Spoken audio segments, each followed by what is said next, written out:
ইসরায়েলে 12,000-এর মতো হিন্দু বসবাস করে। সেখানে কোনো হিন্দু উপাসনালয় বা মন্দির নেই।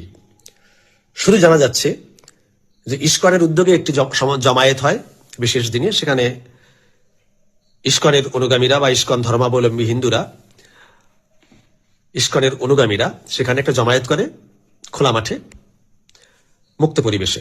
কিন্তু কোনো মন্দির বা হিন্দু উপাসনালয় নেই, কারণ ইহুদিরা মূর্তি পুজোর বিরোধী, এই জন্যে কোনো মন্দির সেখানে নেই।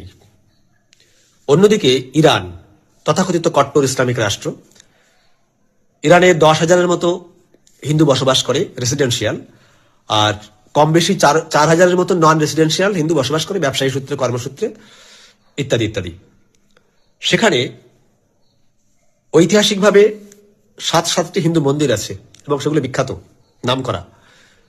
এই 7টি মন্দিরের মধ্যে সব থেকে বিখ্যাত, বৃহৎ, বন্দর আব্বাসের বিষ্ণু মন্দির।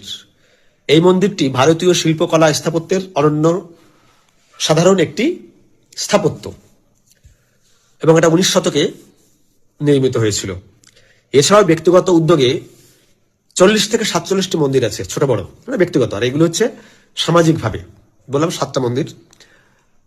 তো এই দুটো বিষয় বলছি যে আমরা যারা হিন্দুরা হিন্দু মুসলিম করছি, আমরা যারা হিন্দুরা হিন্দু মুসলিম করছি এবং এই যুদ্ধের আবহে ইসরায়েলকে ভীষণভাবে সমর্থন করছি। কেন? ইরান ইসলামিক কান্ট্রি, তাই ইসলামের বিরুদ্ধে আমাদের যেতে হবে, অর্থাৎ ইসলামের বিরুদ্ধে জয় আমাদের ছিনিয়ে আনতে হবে। সে আমাদের যতই খারাপ হোক না কেন বা আমাদের যতই বিরোধী মানসিকতা হোক না কেন, তাকে সাপোর্ট করতে হবে। কেন? যেহেতু ভারতবর্ষের একটা দৃষ্টিকোণে মুসলিম বিদ্বেষ আমাদের মধ্যে কাজ করছে। তো এই যে মানসিকতাটা, আমি যেটা বলতে চাইছি, আমি যে দৃষ্টিকোণে বলতে চাইলাম যে আমাদের ইহুদি প্রীতি, ইসরায়েল প্রীতি কেন? শুধু ইসলামের মুসলিমদের বিরোধিতা করতে হবে বলে? সেখানে কোনো হিন্দু ব্যক্তি, হিন্দু জনগোষ্ঠী কোনো উপাসনা করতে পারে না মন্দির গড়ে বা তাদের উপাস্য দেবদেবী স্থাপন করে। সেই দেশটা আমাদের খুব প্রিয় হয়ে যাচ্ছে শুধু মুসলিম ইস্যুতে।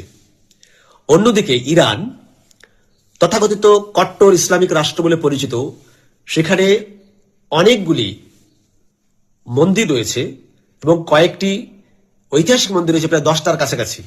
এছাড়া ব্যক্তিগতভাবে 40 থেকে 47টি ছোট বড় মন্দির রয়েছে ব্যক্তিগত উদ্যোগে তৈরি। সেখানে হিন্দুরা পুজো করতে পারে, উপাসনা করতে পারে মন্দিরে গিয়ে। তা সত্ত্বেও আমরা সেই ইরানকে খারাপ বলছি, বদনাম করছি এবং তার পতন চাইছি। কেন?